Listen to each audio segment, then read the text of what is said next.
is our Tuesday, the 25th of January. Hello, everyone, and welcome to the show. This is your Frontier Opening Bell. I am Boason Omofaye on behalf of Frontier Africa Reports. Get a sense of yesterday's trading day to start the week in sympathy with the rest of the global markets. Many of the exchanges, the big names on the continent, finished in the negative territory. The Nigerian market fell 0.096%, less than 0.1%. The South African GSE fell much broader. The key indices, the industrials, the resources, and financials fell 3.57%. The BRVM fell bigger than Nigeria, 1.04%.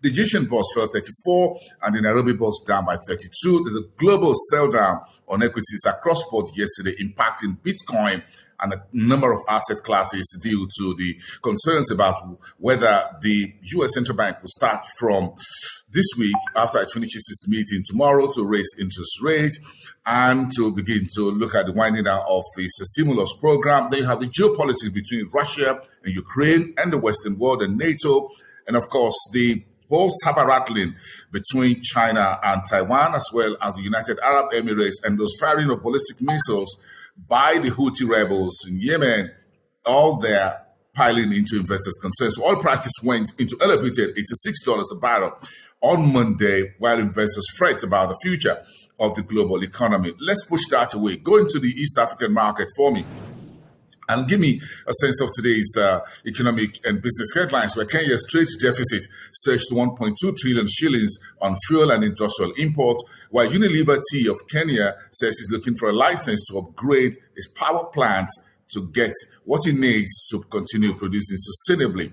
And Kenya's mortgage financing refinancing company says it's tapping a fresh 2.8 billion shillings in treasury loan.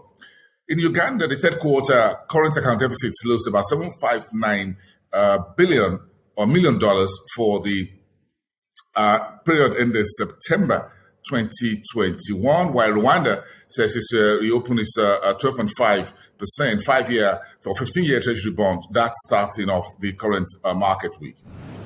Okay, we're going to take a straight walk to West Africa, where Nigeria's authorities yesterday decided to bring back petrol subsidy into the full year 2022 budget. The Minister of Finance, Budget and National Planning yesterday announced the suspension of earlier plan to remove petrol subsidy, a very naughty issue for Nigeria, by the end of June. The initial plan was the provision of 6 months subsidy payment in the full year appropriations. Now that's been extended to full year and may continue for an unforeseeable period. The Minister of Finance says it is not timely to remove subsidy to bring economic hardships on Nigeria. Inflation will go up.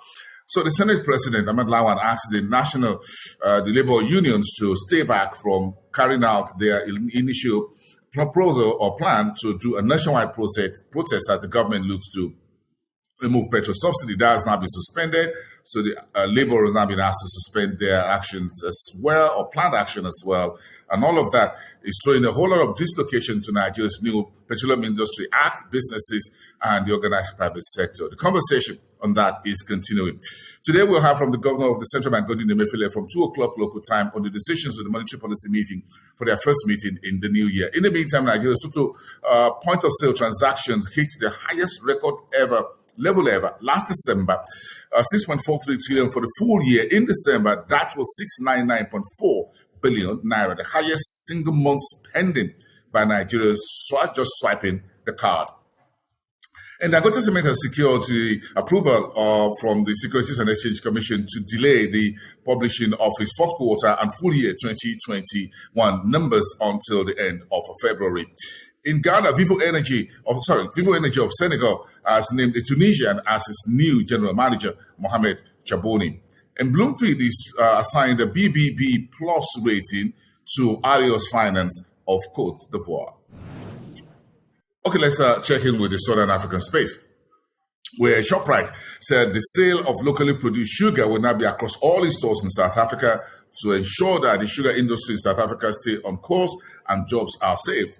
In the meantime, the Standard Bank Group, the largest bank on the African continent and in South Africa, says 99% of its transactions are now digital, and now that has made it the number one bank lender to have its digital transactions nearly 100%. And Rio of Zimbabwe says he's planning to list only on the US dollar exchange-only Victoria Falls Stock Exchange. There's a new one there in Zimbabwe.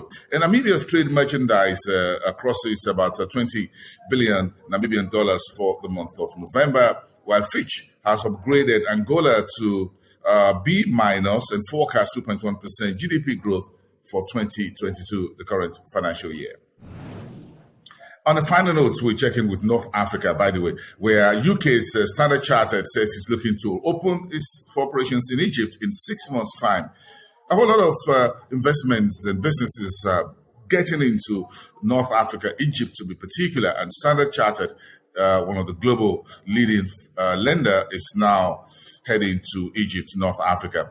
In the meantime, Nile Pharmaceuticals, which is listed on the Egyptian exchange, says it's posted 7.5% growth in its profit after tax for its half year of 2021-2022 fiscal period. And Morocco's reporting FX reserves beating 328 billion dirhams in mid-January. That's the first 2 weeks of the new year, 2022. While Tunisia Post has reported a total loss of 128.5 million dinars for the month of December 2020. And that is a backward-looking earnings release, by the way, by the company. Thank you so much, everyone, for watching today's show of Frontier Opening Bell. You can go online at frontierafricareports.com. That's our website. Read this, watch this show, read some of our materials and other content, get our live stream. Then you go on YouTube for our Frontier Africa Reports. You can subscribe. It is free. Of course, you can also catch us on other social medias, on LinkedIn, on Instagram, Facebook, and Twitter as well. We'll appreciate that. Have a great day, everyone, and I'll see you next time.